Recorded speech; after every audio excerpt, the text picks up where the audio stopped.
Hi, Tara. Hello, Joe. Good to see you. How are Good to you? good to see you. I'm great. How are you today? Yes, very well, thank you. Just let me Excellent. fix my lights here. Okay. There we are. There we You can go. see me. All right. I like it. Yes. Nice to meet you. Thanks for taking a minute out today. Oh, my pleasure. Thanks for having me here. It's great. Absolutely. So before we get into your life of detecting imposter syndrome and your work, I want to know, how did you survive COVID? The last 3 years was quite a thing for all of us. How did you get through that time period, and how has it changed the way that you do business now? Great question. So I'd already made the move to doing all my one-to-one work on Zoom before COVID hit. Okay. So in terms of my actual business, there was very little changed, which was fantastic. Yeah. Um, the differences were all personal in that I got caught between houses. I was moving house and I was staying with my mother temporarily. That then went on for months, and then when I finally moved, there was more and more lockdown. So he's dealing with more the emotional parts of, isolation and things like that everyone was being hit with. Yeah. Yeah. So where exactly are you located? I'm in Cheltenham in the UK, which Okay. is idyllic country area with green rolling hills and yeah, Wonderful. beautiful. Yes. Well, I'm a big, obviously in America, we're big fans of, I mean, not all of us, but a lot of us are a big part of just kind of the media that gets rolled out. And it always starts in England, like whether it's kind of that rock thing with the Stones or Bowie, or it's the shows, we always get it by proxy. It's crazy. That's interesting. And we even got caught COVID first, didn't we? So we Right. got Yeah. Uh-huh. Yeah. And then we had to be copycats. So yeah. um So let me get to exactly what you do for a living. I'm going to put you in front of a bunch of third graders at a career day. And one of the kids looks up at you and says, "Hey, what do you do for a living?" How do you answer them? So I would say that I help people who are leaders become better leaders. And then if I was going to go on a little bit more by eliminating the self-doubt, the when they question themselves, which is imposter syndrome. Okay, so before we get to that, I want to know, what did you want to be when you were in the third grade? I wanted to be either a pilot Okay. or a psychologist. Okay. Well, it sounds like you probably got a mix of both of them. A little bit, although I did go off and do engineering. I've got a PhD in engineering and I was an engineering consultant for 10 years. Oh, wow. A little diversion as Okay. happens. Yeah. Yes. Yeah, So but back on track now. okay, well, so let's talk a little bit about timeline. You talked about the PhD. How did you arrive at this place? Take me back to your childhood. Seeds were planted in you to become who you are today. How did that happen? Yeah, so I've always been fascinated by people's brains, why they work, how they work, and I've also enjoyed science. So I was encouraged to take engineering rather than psychology by my family. They thought it was a better career move for me. So I followed that. I did that, and I spent 10 years having, quite a nice career in engineering as an engineering consultant. I actually lived in for 9 years in Boston, Massachusetts as part of that as well. So, Okay. it was great times. But then I came across a particular training that resonated with me. I've got the sense of, oh, I remember this. This is what I wanted to do. So I trained as a holistic therapist, and that was 23 years ago now. So I've been helping people, just have better, happier lives, and it's been really rewarding. And then let me see, 8 years ago, gosh, 8 years ago, then I got asked by some of my clients about imposter syndrome. And I looked into it for the first time. I hadn't heard of it before. And I had this light bulb moment that I'd been trained as a coach, helping people changing their sense of worth, with their value as a person from conditional, depending on what they do, to unconditional, which is freedom. Yeah. And I'd been trained in that for several years. And when I looked into imposter syndrome, I was shocked because I saw that all the symptoms of imposter syndrome are the same as the symptoms of having this belief that your worth is conditional. So then when I dived into the research, because I like all the science and research stuff, and I dived into the research, and it was like, wow, this is it. And in fact, this connection had been made back in the 1950s by the grandfather of psychology, one of them, Dr. Carl Rogers. So it was coming together really of a lot of different trainings I had. And then I went, and just for my own development, went and did some neurofeedback training, right? So this is where they put electrodes on your head and stick you in a dark chamber and measure your brainwave changes as you go through exercises to change certain beliefs. And that was so powerful. I did that several times, trained as a trainer, and then brought all that, like all the science of neuroscience and psychology, high performance, and threw it all together. So it really is kind of this evolution, rolling, just expanding to get me to where I am now. It sounds like it. So, how widespread is the imposter syndrome? Is it something that's a little bit insidious that maybe people don't realize that it's more widespread than we think it is? Definitely, definitely. I mean, one of the reasons is that, you know, it's only really come to public attention in the last 8 years, and it's becoming more and more prevalent. But no, so the original research says that 70% of high achievers experience imposter syndrome at some point in their lives. And an imposter syndrome is the secret feeling of feeling like a fraud, like you're not quite good enough, even when you are. And then there's the fear of being found out. And that fear of being found out makes people keep it a secret. And this is why people don't know how many people have it, Yeah. because everyone's keeping it a secret. And you think it's your own personality or your character flaw or weakness, and you don't share it, you keep it a secret, you don't talk about it. Of course, when everybody's doing that, they think it's just me. And it's not. It's an awful lot of people. Yeah. So I'm curious, what the thing that's confusing about the human condition is this. You always hear that term standing on the shoulders of giants. So there's a level of that people, especially in creative circles, like it's almost kind of like going into a confessional booth. It's like this forgiving thing. Like, sure, that's what we all do. We all emulate people that we look up to, but I guess there's a line that can be crossed that can turn into a toxicity for the psychology of the human brain.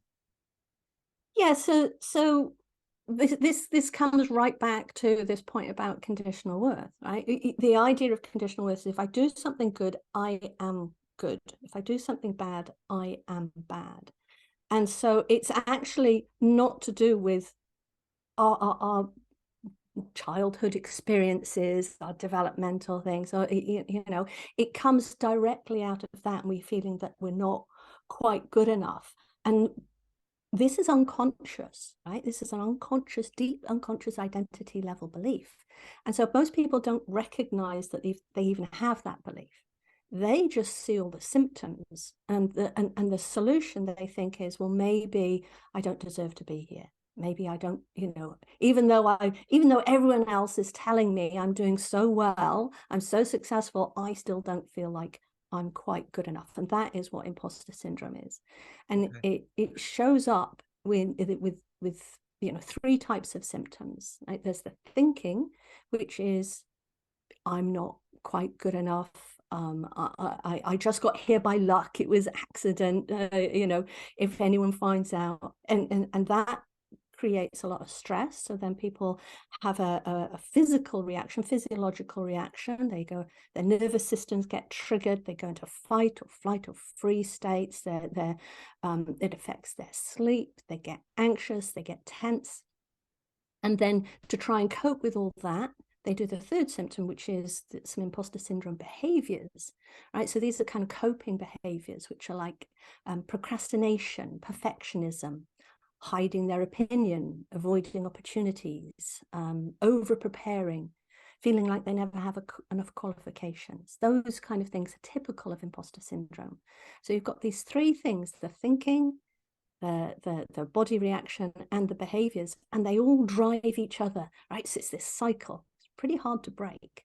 And Yeah. that's what people see as the symptoms. Yeah. So as someone that's as highly driven as you are, who's been kind of a role model or somebody that's been inspiring for you? I have got to say, I have been blessed by the most incredible teachers through my life. I mean, I have a personal drive for, growth, and I've always chased, I'd much rather go on a course and take a vacation on the beach, right? That's just where my fun is at. And I've happened to come across teachers who were just at the very, very top of their field. And I've had a series of those. I can name like 6 of those, which have just been amazing. And they always inspire me, because they're particularly the very best ones are ones who are walking their talk, right? Yeah. They're telling people this is how we achieve something which will make us feel better, and they do it for themselves. Right? For example, the Barbara Brennan, who was the leader of the holistic therapy program that I did as a degree level 4-year program, and she's got this huge school, right? She's been running it for 30 years. She's got 800 people every year, and one of the things that she recommends is that every person who works as a holistic therapist and a coach has their own supervisor, somebody they can go to and talk through some professional stuff that might be triggering them, and so that they don't take it to their clients, right? So they clear it out for themselves. And even after 30 years, she has her own supervisor, right? Not a person who knows more about it than she does, but somebody she can go to who can reflect back. And that is, I love seeing that. Absolutely adore it. So speaking of wonderful people, if you can meet anybody alive on the planet right now and spend some time with them, who would it be? I would quite like to meet Jacinda Ardern. Jacinda Ardern was, she's just recently quit as the Prime Minister of New Zealand. Okay. She'd been that. And there's a little, she'd be interesting to talk to. Is a woman prime minister, and she's gone through an awful lot, right? She's been through the ringer, so there'd be a lot to find out there. But also professionally, like she said that she had imposter syndrome 3 years before she quit. So I'd be interested to explore that, Yeah. because burnout, I mean, she left due to burnout, right? And burnout is one of the consequences of imposter syndrome. Yeah. So yeah, so Interesting. personally and professionally, I think she'd be fun to talk to. Yeah, for sure. So what is the motivator for you? Every day you wake up, you have things that you want to do that pull you through a day. What is the ultimate motivator for you? Right. If I dig deep, deep, deep, I keep going, why? It comes down to, it's actually a Buddhist driver, a Buddhist, I'd say blessing or wish, right? It's Buddhist wish. And it's, may all beings, everybody, be free from suffering. And for me, that just moves me in a way that it's not free from pain, because life is always pain involved, and it's physical or emotional pain, but it's how we respond to that pain that's the suffering. And it's this desire to help people be free from suffering. And the work that I do is the biggest and best help that I can do to help people be free from suffering. And in my case, the suffering that imposter syndrome causes, because it's completely unnecessary. Like, it's a massive level of suffering that people Yeah. go through. It affects them very deeply. It leads to people like Jacinda Ardern quitting their career. But there's solutions, there's ways to manage it, and there's ways to get rid of it. And unfortunately, most people don't know that they can do that. So they think they just have to suffer through it, and they think it's just them or they quit. So it's really sad. It's heartbreaking, actually. And so, yeah, the Yeah. may all beings. So as an expert in the field that's had a lot of people that you've helped, what's been your best success story? My Gosh, can I pick one? I can't, actually, because the only reason is because there is so much science behind the work that I do that the results are kind of predictable, right? The results are people feeling their worth is unconditional, which means that they don't judge themselves. There's a deep level of self-acceptance, and they feel freedom, they feel lighter, they're not, they become more compassionate to other people, they understand people more, they don't take things personally anymore, they have this rush of energy, right? Because they're sleeping better, they start having better relationships with their all of their family, their siblings and children, and it's a life-changing transformation. And so yeah, they're all like that. Yeah. Yeah. Yeah. So professionally, you've done a lot of things from the PhD to all of the help with the imposter syndrome, everything that you've done. What are you the proudest of? Mm, proudest. That's oh gosh, where would I put that? I'm proudest of the things I think that really took something from me, right? The things that were hard, right? Because I've been so close to quitting, and I didn't quit, and so one of those would be finishing my PhD, writing my PhD thesis. The whole thing took me 7 years, Wow. which yes, a long time for it, but I got through it. And Yeah. then the other, again, was writing my first book, which was Unmasking. It's the Coach's Guide to Imposter Syndrome. So I wrote that in 2017, and I'm just finishing my second book now, so which is Outsmart Imposter Syndrome. And once I finish that, I'm also going to be very proud of myself finally getting it. Yeah, Yeah. the big Excellent. challenges. Yeah, sure. So in this whole timeline of your life, of all the things that you've lived through, you've gained wisdom. If you have a Yeah. dream tonight, you run into the 20-year-old version of yourself, you could give that younger version of you a piece of advice based on what you've lived through. What would you tell your young version? I would tell them that um, it's not you, right? It's not you. That's probably, yeah, it's not you. And the other thing I think would be to tap into that innate joy.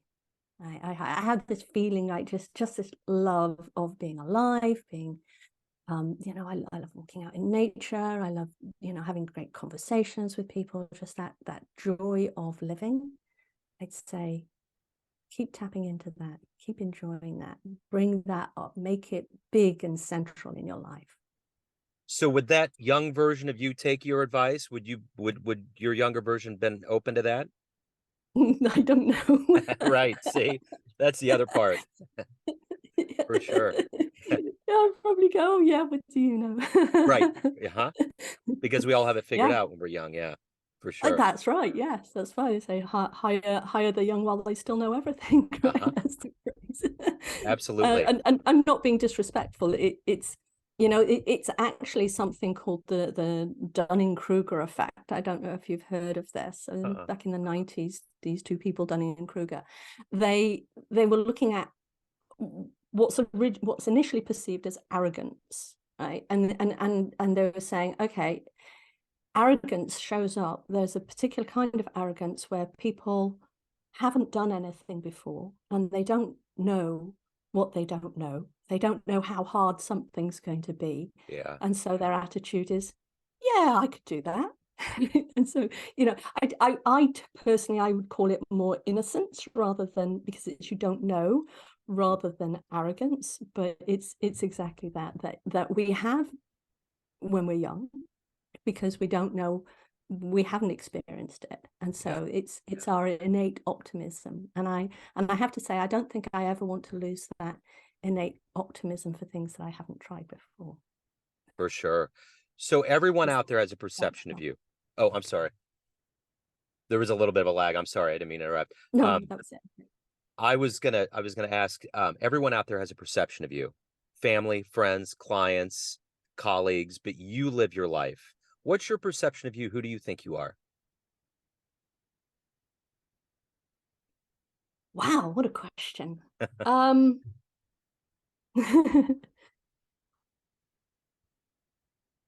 I of myself, I think I'm doing pretty okay. I'm pretty happy with who I am. And I don't mean that in a boastful way at all. I mean, it's quite a private feeling. I'm certainly, I don't show off and things like that. But, sometimes I can say, wow, look at my life. Wow, this is great. Wow, I'm awesome. But in a positive way. So Sure. yeah. Excellent. So, Tara, if anyone wants to get your books, learn more about you, hire you, anything pertaining to imposter syndrome or anything else, where can they go? So the website is outsmartimpostersyndrome.com. Okay, that's simple. Tara, this has been great. I like the artwork back there. Thank you. It's my own. I like it. It's That's another piece, wonderful. another piece of joy. Yeah, good for you. Excellent. This has been great, Tara. Thank you very much for taking a minute out today. Best of luck with everything. I appreciate you opening up your world to us for a little bit. Thank you very much, Joe. This has been a delight. You Absolutely. take Thank care. you. Take care. See ya. Bye. Bye-bye.